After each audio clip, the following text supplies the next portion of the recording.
Uma parte de mim é todo mundo.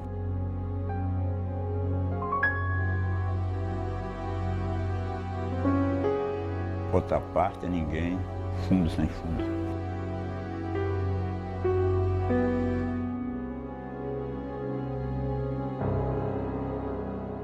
Uma parte de mim é multidão. Outra parte, estranheza e solidão.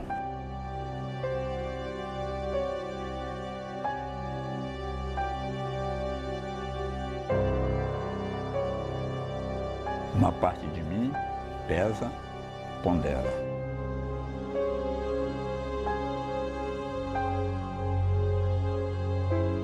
Outra parte delira. We won the war. We won the silvers. We won the war. Shake my hand and so let's must do that. You must show the baby. We are the one another. Oh, where's the dance that you and me?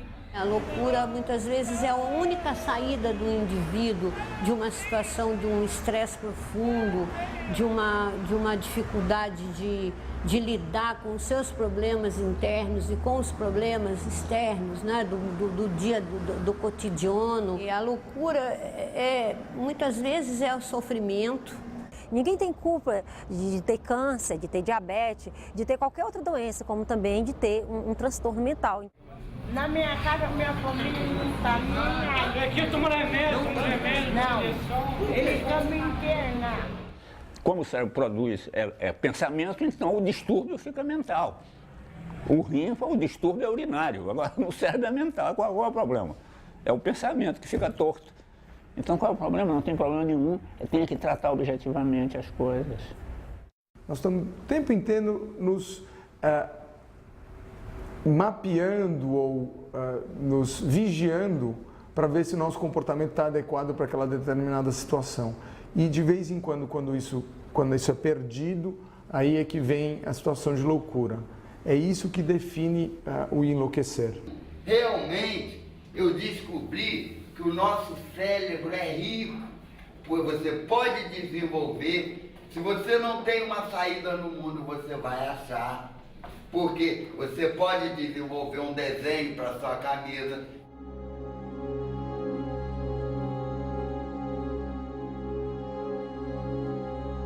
É importante a gente ouvir o que eles têm para dizer, né? Os sentimentos, a conversar, tirar alguma coisa deles, entender, mais do que isso, entrar no mundo deles, né? Entrar no mundo dele para compreender por que ele está com aquele comportamento, né?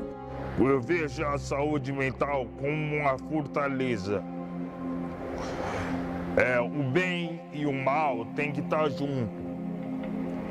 Tá? O campo de batalha é a sua mente, a mente do ser humano.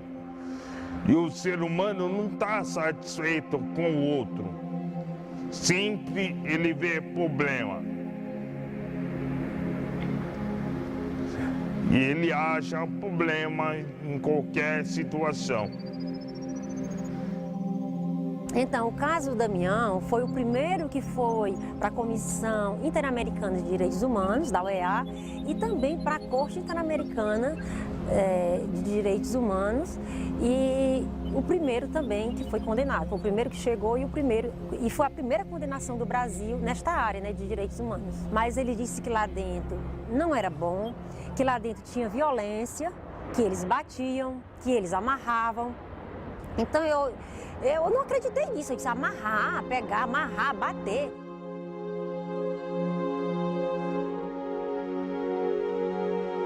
Infelizmente, o dia que a gente veio constatar que era verdade foi o dia que ele morreu. Segundo a mamãe, quando ela encontrou, eu não sei se vocês sabem, mas ela foi impedida de entrar no hospital, né? Ela teve que empurrar o porteiro e saiu gritando, chamando pelo nome dele, Damião, Damião. Ela viu ele vindo do fundo do pátio, já andando com muita dificuldade, né? E a dificuldade era tanta que ele vinha se esforçando para andar que ele caiu nos pés dela. E quando ele caiu, ela disse que ele dizia, polícia, polícia. Isso prova que ele tinha sido agredido, ele queria justiça, né? faça alguma coisa, como se dissesse, faça alguma coisa, eu fui agredido, né? Então, para mim foi muito difícil, porque eu estava sofrendo a dor da perda do meu irmão, assim, de uma tragédia terrível. Muitas vezes nós acreditamos na versão do hospital, que era errada, e não acreditamos na dele, né? Quem é que vai acreditar em louco? As pessoas não acreditam na palavra do louco porque o louco é insano, o louco está delirando, entendeu? Então, é isso. Eu acho que a sociedade tem muito essa visão da loucura, acha que, entendeu? Que nós nunca falamos a verdade, que a gente sempre está delirando, não é por aí, sabe? Eu tenho meu momento de equilíbrio, eu tenho meu momento de conscientização.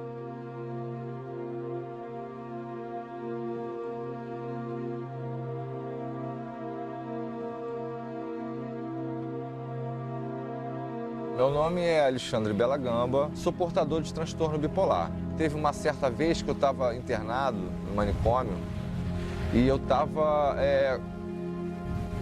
como é que posso dizer, cuspindo placas de sangue, né? Tossindo muito, cuspindo placas de sangue. E eu falava com o meu médico, poxa, eu tô mal, eu tô cuspindo placas de sangue. E ele ia me receitava um xarope qualquer e pronto.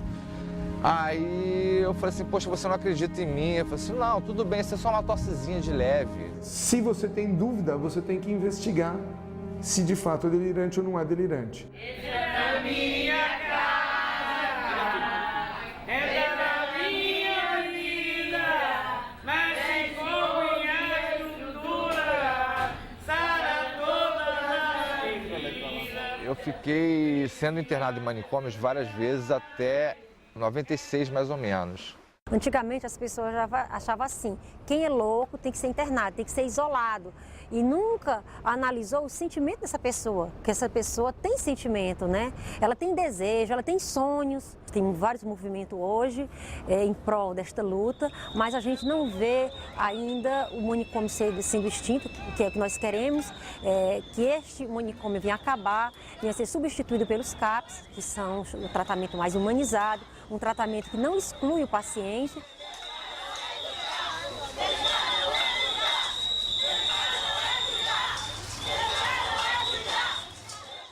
Veja bem, a nova lei que está em vigor aí, a nova política psiquiátrica, tem uma opção de coisas positivas. O problema é que o hospital-dia não serve quando a pessoa está em surto. Quando o carente em surto, ele não tem para onde ir. Eles fecharam 30% dos hospitais do Estado, mas quem tem dinheiro não sofre essas consequências. Interna seu filho na clínica paga, na clínica particular. E o povão que não tem, faz o quê? Sabe quanto custa hoje uma internação? 10 mil reais por mês. Quem é que tem isso para pagar? Então vai para a rua. Então, e essa é que é a coisa que me moveu a entrar nessa discussão, que eu não sou médico, psiquiatra, não tenho nada disso. Eu tenho uma longa experiência disso, com filhos meus que tiveram esses problemas, né? O modelo que o governo inventou é o CAPS, Centro de Atenção Psicossocial. Existem vários CAPS no Brasil, mas não em número adequado para atender essas pessoas.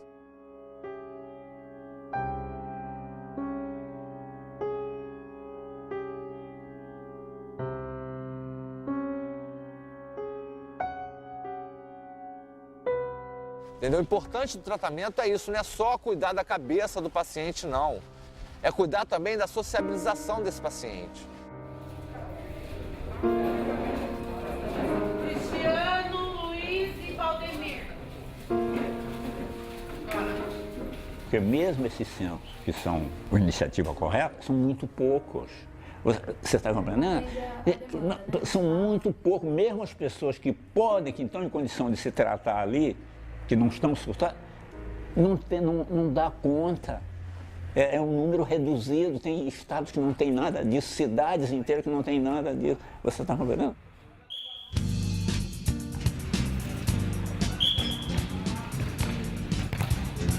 Balança a cabeça, estou com cabeça, será que dá? Ausência de vida, mente vazia, será que dá?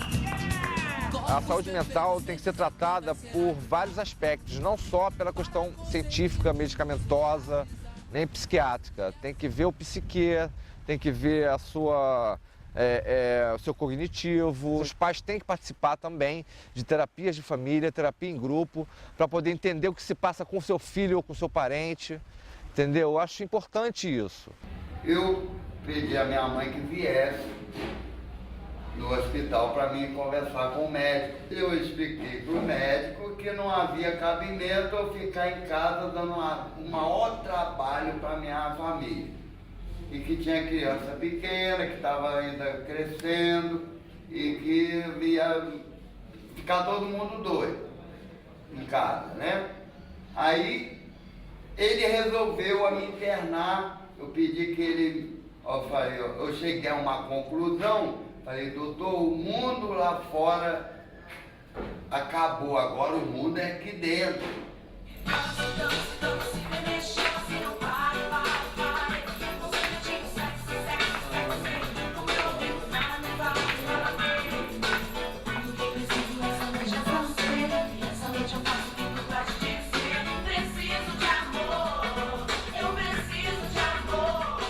No Brasil, o nosso período anterior à reforma psiquiátrica, o que a gente encontrou antes da reforma, foi um isolamento, né? A tendência foi afastar cada vez mais a pessoa com esse diagnóstico, né, de loucura, de esquizofrenia, afastar dos grandes centros, né? Essas pessoas muitas vezes ficavam tantos anos alienadas da sociedade, alienadas de um convívio mais saudável, né? E também os eletrochoques, com certeza provocando até perda mesmo de neurônios, né? Os choques insulínicos provocando problemas sérios até de saúde, né? E a tendência era essa, era a cronificação. Eu não denunciei só a morte da Damião, eu denunciei o sistema criminoso, eu denunciei os abusos sexuais que havia lá dentro, todo tipo de tratamento. E a partir daí, eu não quis mais parar. Quando eu comecei a entrevistar essas pessoas e elas começaram a contar coisas piores do que aconteceu com meu irmão, eu me senti como se eu estivesse vivendo dentro de um filme de terror. Você coloca uma ciência, existe uma ciência que são acordes com os pensamentos religiosos. Daí então você fabrica os princípios da sua própria moral. Então quando uma pessoa pergunta para mim, você guarda segredo? Eu defino a minha postura ética e digo assim, olha, se for do segredo do bem eu guardo, do mal eu denuncio. Já levei eletrochoque dentro de manicômios também, né, por punição, por pura punição. Eu sinceramente, é um lugar que realmente eu não recomendo nem para o meu pior inimigo.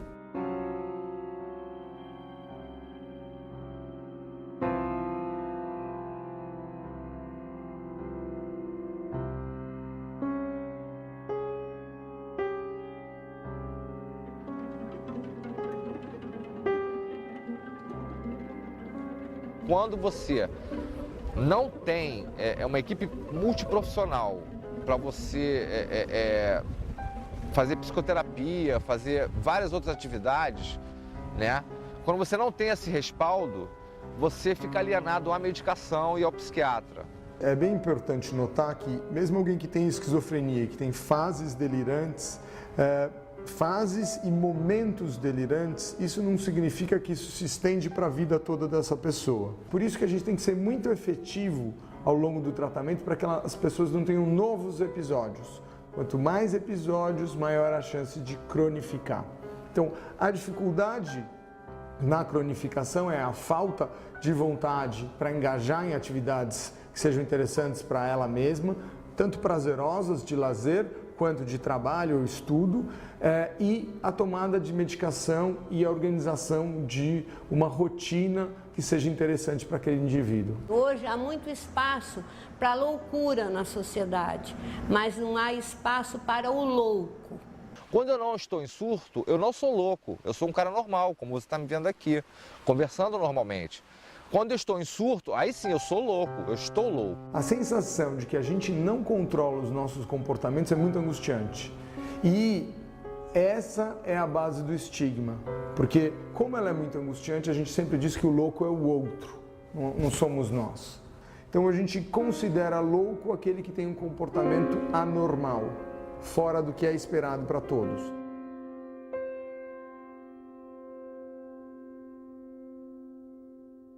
Meu nome é Julita, eu tenho 50 anos, eu sou bipolar e sou depressiva, maníaco-depressiva. A loucura todo mundo tem um pouco, de médico e de louco todo mundo tem um pouco, né? Já dizia-se. Mas a experiência de ter passado por essa loucura, essa fase difícil, essa fase complicada, que a gente se perde no meio dos pensamentos, que se perde no meio das razões. É difícil de ter palavras para expressar. A maior parte das pessoas ficam loucas ou ficam delirantes por pouco tempo. E quando bem tratadas, elas são altamente hábeis para tomar decisões, cuidar de filhos, trabalhar. Eu estou mais estabilizada, já tenho mais ou menos 1 ano. E eu tomo os remédios de manhã, de tarde, de noite e faço terapia, que me deixa estabilizada. Eu comecei a apresentar os meus problemas com 15 para 16 anos, quando eu perdi o meu pai.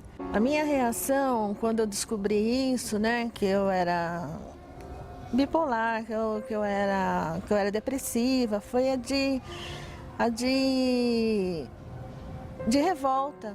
Minha família também não se conformava. A minha família, principalmente o meu ex-marido, né? Ele achava que era tudo uma mentira, que ele queria uma Julita que ele conheceu, que ele nunca aceitou a doença que eu tive. Eu chamo Sueli, minha filha fala que eu já morri, mas está andando com ação na justiça. Mas eu estou aqui viva, ele está cuidando de mim. Está dando banho, está cuidando. Tem problema de distúrbio de personalidade crônica e histérica. Só que não atrapalha a minha inteligência.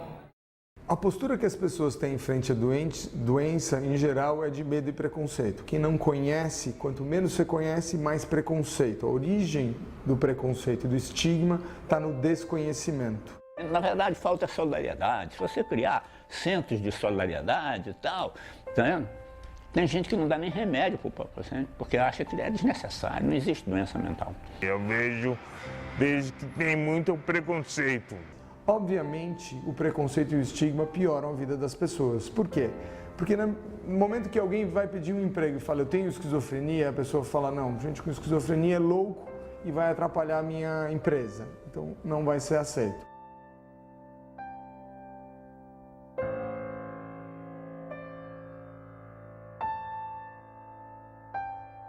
Eu, por exemplo, a minha dificuldade de emprego é enorme, sabe? Se eu arrumo um emprego hoje, daqui a um mês, mais ou menos, eu tenho que pedir para o meu patrão licença de um dia para ir para uma consulta, né? E se eu tenho um surto, ele, você tá louco, você não...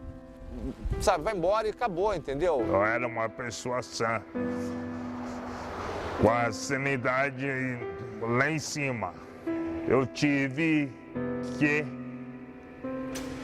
ir até o psiquiatra para tomar remédio para ver o problema da lucidez. Eu sou um ser humano e todo ser humano pode acontecer isso, né? A gente não está longe do problema. A gente está bem próximo, né? A qualidade de vida das pessoas é determinada por vários fatores, que se iniciam com diagnóstico e tratamento, a extensão para a família e que a pessoa tenha recursos para se realizar globalmente. Então, alguém com diagnóstico pode ter uma qualidade de vida e uma produção muito boa. Lucidez é uma coisa fantástica, é uma coisa sem limites, né?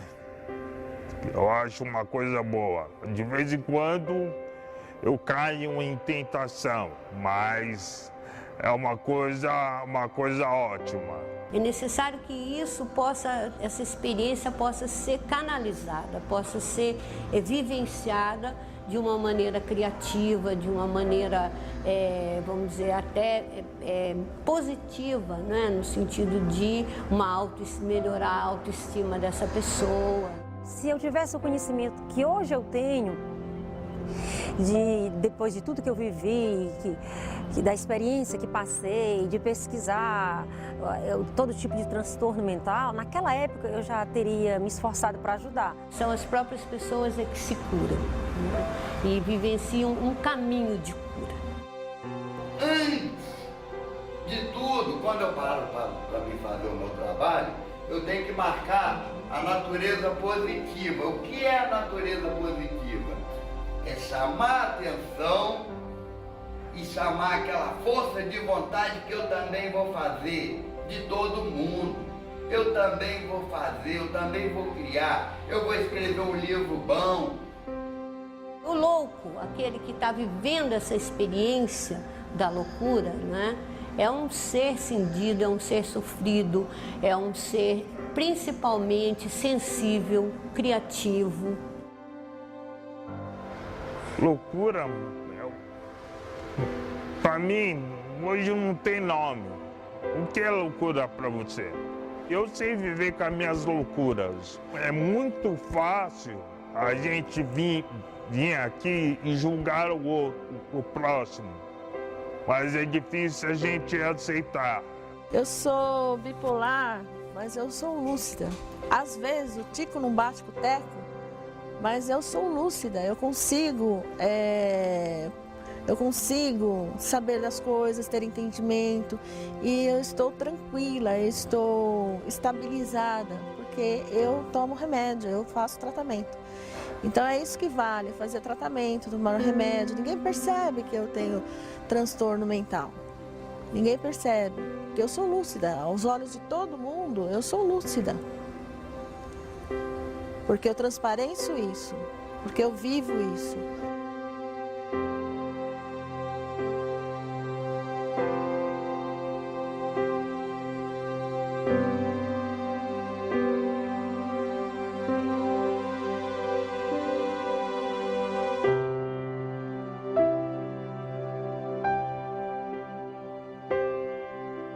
Ser diferente é ser gente de coragem, que faz e age sem se preocupar com a imagem. Ser diferente é ser consciente das dificuldades e dos limites, dos sonhos, realizar o que se permite. Ser diferente é firmar, conter, crescer, viver.